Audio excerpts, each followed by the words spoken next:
Hello friends, dynamics of rigid body की last part में हमने इसका इंट्रोडक्शन देखा था। ठीक है, मैंने थोड़ा सा डिस्कस किया था कि डायनेमिक्स ऑफ रिजिड बॉडी क्या होता है, डायनेमिक्स का क्या मतलब होता है, रिजिड बॉडी क्या होती है, ये सारी बातें हमने कर ली थी।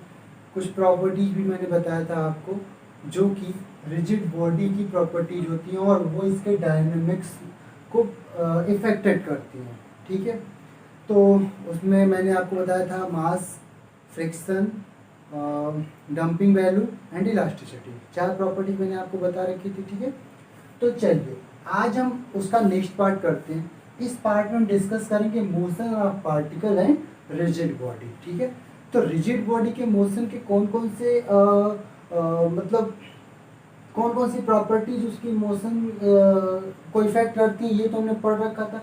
अब उसके मोशन कितने टाइप्स के होते हैं, रिजिड बॉडी के मोशन के बारे में हम आज के पार्ट में पढ़ने जा रहे हैं। ठीक है, तो देखिए बेसिकली रिजिड बॉडी का जो मोशन होता है ना, वो 3 तरह से हम डिस्क्राइब करते हैं। ठीक है, वो क्या होता है, 3 तरह से डिस्क्राइब कर सकते हैं। ठीक है, मोशन ऑफ रिजिड बॉडी। ठीक है, ये बेसिकली आप 3 तरह से इसको समझ सकते हैं, 3 पार्ट में। ठीक है, जो मोशन होगा वो 3 तरह का होगा। पहला होगा ट्रांसवर्सल, सॉरी ट्रांसलेशनल, ट्रांसलेशनल इसी को रेक्टिलिनियर भी बोलते हैं। ठीक है, दूसरा जो होता है वो रोटेशनल होता है। दूसरा जो होगा रोटेशनल होगा और तीसरा जो होगा वो होगा जनरल मोशन। ठीक है,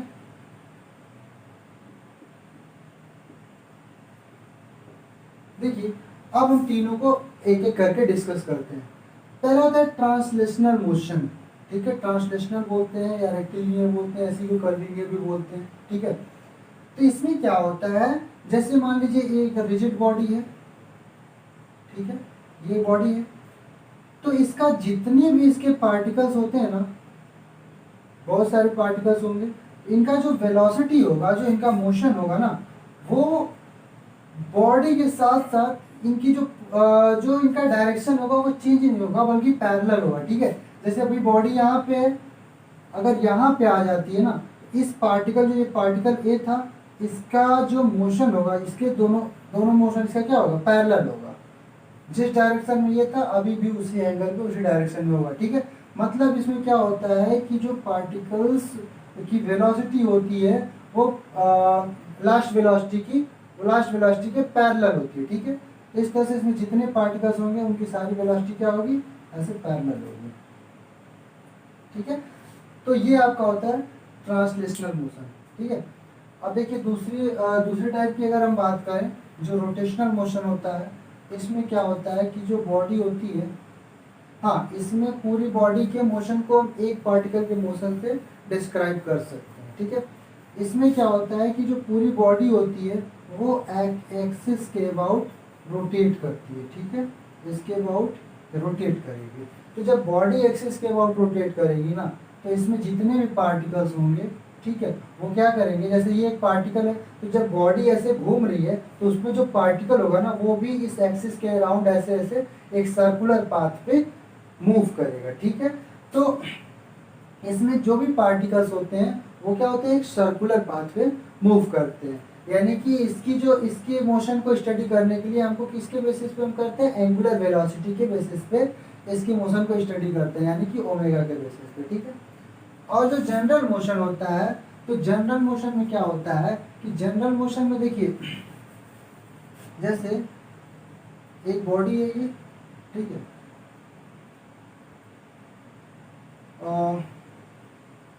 ये बॉडी कुछ इस तरह से है।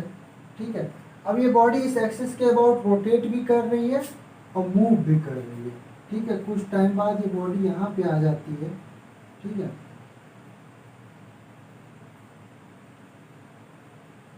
तो देखिए इसमें क्या है कि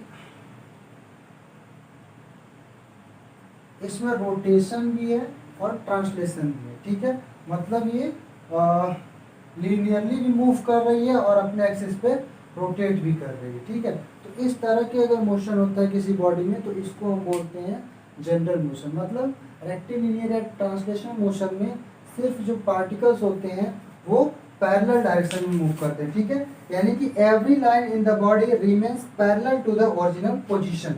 इसमें जो हर एक लाइन होती है वो पहले पोजीशन के ओरिजिनल पोजीशन के पैरेलल होती है। दूसरे में क्या है, रोटेशनल में all particles rotate about an axis in circular path, ठीक है जी। मैंने बताया जितने भी पार्टिकल्स होते हैं वो क्या होते हैं, एक सर्कुलर पाथ के अबाउट रोटेट करते हैं कि सॉरी एक सर्कुलर पाथ पे रोटेट करते हैं, किसके अबाउट, एक एक्सिस के अबाउट, ठीक है। और ये तीसरा जनरल होता है, तो भाई जनरल में ना तो ये मतलब ना तो प्योर रोटेशनल होती है ना तो प्योर ट्रांसलेशनल होती है, बल्कि दोनों का क्या होती है, कॉम्बो होती है, ठीक है। तो ऐसे जो मोशन होता है ऐसा मोशन रिजिड बॉडी का क्या कहलाता है, जनरल मोशन कहलाता है। तो बेसिकली हमने ये बात करी रिजिड बॉडी के मोशन की, ठीक है। अब हम बात करेंगे मोशन ऑफ अ पार्टिकल की। तो ये तो बात हमने कर ली बॉडी की, ठीक है। अब एक इंडिविजुअल पार्टिकल की हम बात करेंगे, तो चलिए उसको भी हम देखते हैं, ठीक है।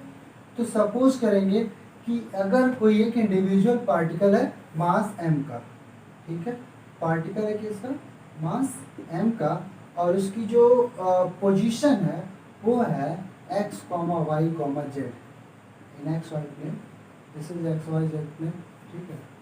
आप समझ सकते हैं इसको, x y z है। इसमें कहीं पे ये पॉइंट ई पार्टिकल एक है जिसकी पोजीशन है एक्स वाई जेड। इसके मोशन के बारे में अब हम डिस्कस करेंगे, ठीक है।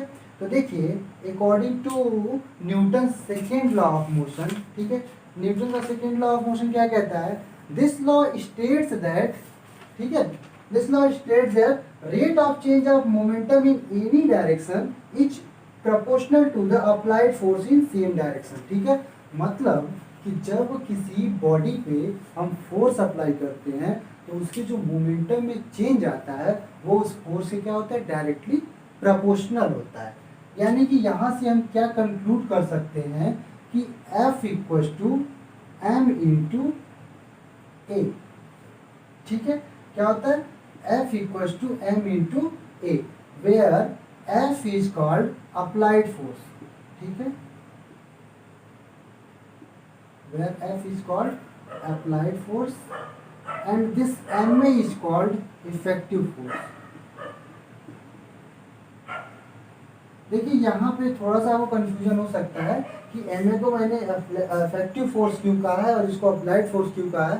तो ये कंफ्यूजन आपका अभी आगे हम दूर कर देंगे जब आपको बताएंगे इम्प्रेस्ड फोर्स क्या होता है और इफेक्टिव फोर्स क्या होता है, दोनों में डिफरेंस बताएंगे तो आपको ये क्लियर हो जाएगा, ठीक है। तो देखिए इसमें F होता है आपका अप्लाइड फोर्स और M में होता है effective force, where A is the acceleration of, where A is the acceleration of particle. ये क्या होता है, एक्सेलरेशन होता है पार्टिकल का, M जो होता है वो मास होता है पार्टिकल का, ठीक है। चलिए तो अगर F चूंकि एक फोर्स है और फोर्स एक वेक्टर क्वांटिटी होती है, ठीक है, तो वेक्टर क्वांटिटी है तो इसको हम एक्स वाई जेड के अलॉन्ग क्या कर सकते हैं, ब्रेक कर सकते हैं इसके कंपोनेंट्स में। तो सपोज जो F है वो क्या है, x i cap plus y j cap plus z k cap है। यानी कि जो फोर्स है उसका एक्स एक्सिस के अलॉन्ग कंपोनेंट कैपिटल एक्स है, वाई एक्सिस के along component y capital Y है और जेड एक्सिस के अलॉन्ग कंपोनेंट कैपिटल जेड है, ओके। तो देखिए यहाँ से क्या निकल के आएगा, capital X equal to M into x double dot. X double dot का मतलब ये हुआ कि जो ये एक्सेलरेशन है पार्टिकल का, तो चूंकि एक्सेलरेशन भी एक वेक्टर क्वांटिटी होती है तो इसको भी हम एक्स वाई जेड के अलॉन्ग ब्रेक कर सकते हैं। तो जो एक्स डबल डॉट है ये इस पार्टिकल का एक्स एक्सिस के अलॉन्ग एक्सेलरेशन है।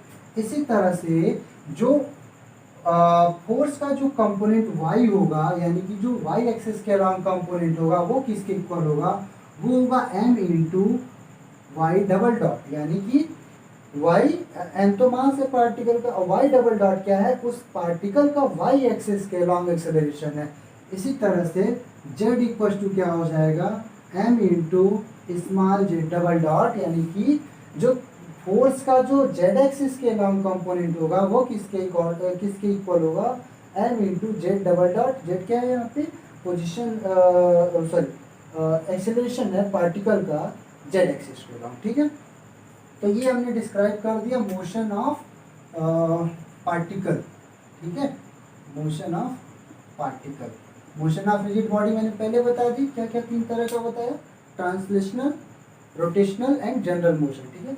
अब जो मोशन ऑफ पार्टिकल है वो इस तरह से डिस्क्राइब किया मैंने, उसको भी तीनों कंपोनेंट में ब्रेक कर सकते हैं, तीनों एक्सिस के along, x axis, y axis, z axis के अलॉन्ग, ठीक है। तो दोस्तों ये हो गई बात motion of particle and motion of rigid body की, ठीक है। अब आगे हम बात करने वाले हैं इम्प्रेस्ड फोर्स और इफेक्टिव फोर्स के बारे में, ताकि आपका जो यहाँ का कंफ्यूजन है वो बिल्कुल क्लियर हो जाए, ठीक है। तो चलिए आगे डिस्कस करते हैं हम इम्प्रेस्ड फोर्स क्या होता है और इफेक्टिव फोर्स क्या होता है, ओके। तो चलिए देखते हैं फिर, ठीक है। तो पहला है आपका पहला है इम्प्रेस्ड फोर्स, ठीक है। तो देखिए इम्प्रेस्ड फोर्स क्या होता है, the external force acting on a rigid body, ठीक है, are termed as impressed force. Impressed force क्या होता है कि जो किसी रिजिड बॉडी पे अप्लाइड एक्सटर्नल फोर्स होता है ना, वही क्या कहलाता है, इम्प्रेस्ड फोर्स कहलाता है। देखिए एक्सटर्नल फोर्स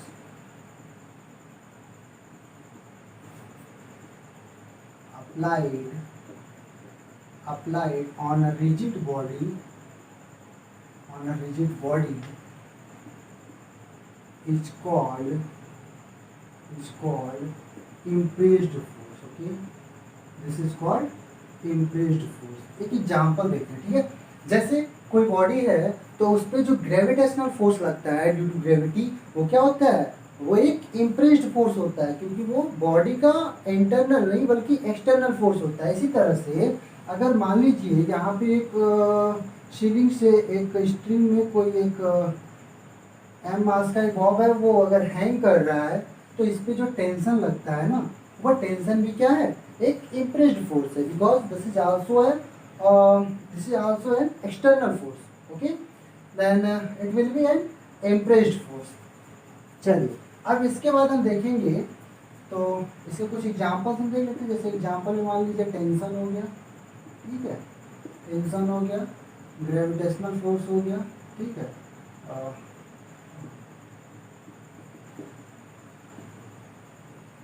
ग्रेविटेशनल फोर्स हो गया, ठीक है, बहुत सारे इस तरह से आएंगे।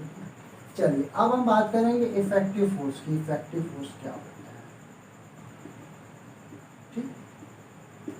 तो भाई जब किसी बॉडी पे हम एक्सटर्नल फोर्स अप्लाई करते हैं तो उस बॉडी पे, जैसे मान लीजिए कोई बॉडी है इस तरह से, तो ये इनफाइनाइट मिनी पार्टिकल से मिलकर बनी होती है, यू नो, ठीक है। तो ये जितने भी पार्टिकल्स होते हैं ना, आपने इंटरमीडिएट में पढ़ रखा होगा कि सारे पार्टिकल्स के बीच एक मॉलिक्यूलर फोर्स लगता है, इंटरमॉलिक्यूलर फोर्स होता है, ठीक है। तो वो फोर्स क्या होता है, इनका इंटरनल फोर्स होता है, ओके। तो आपने इसमें कुछ इफेक्टिव फोर्स, कुछ एक्सटर्नल फोर्स लगाया और कुछ इसका इंटरनल फोर्स है, ठीक है। तो जैसे कि मान लीजिए एक पार्टिकल हमने स्पेसिफिक पार्टिकल सेलेक्ट किया, तो इस पे बाकी पार्टिकल्स की वजह से कुछ इंटरनल फोर्स लग रहा होगा, और जो एक्सटर्नल फोर्स अप्लाई किया उसका भी कुछ इफेक्ट होगा। सपोज कि ये पार्टिकल अगर इस बॉडी से अलग हो जाता है ना, तो भी इस पे क्या होगा, एक फोर्स अप्लाइड होगा, ये इसी बॉडी के साथ मतलब रन मूव करेगा, ठीक है। इसका मूवमेंट जो होगा वो किस फोर्स के अंडर में होगा, इसका मूवमेंट जिस फोर्स के अंडर में होगा वही फोर्स कहलाता है इफेक्टिव फोर्स। यानी कि जो इफेक्टिव फोर्स होता है ना, वो आपका मॉलिक्यूलर फोर्स और इम्प्रेस्ड फोर्स का रिजल्टेंट होता है। क्या होता है, मॉलिक्यूलर फोर्स यानी कि इसकी बॉडी का जो इंटरनल फोर्स होता है, और जो इम्प्रेस्ड फोर्स होता है यानी कि जो एक्सटर्नल अप्लाइड फोर्स होता है, उसका जो रिजल्टेंट होता है वो रिजल्टेंट कहलाता है effective force. That is effective force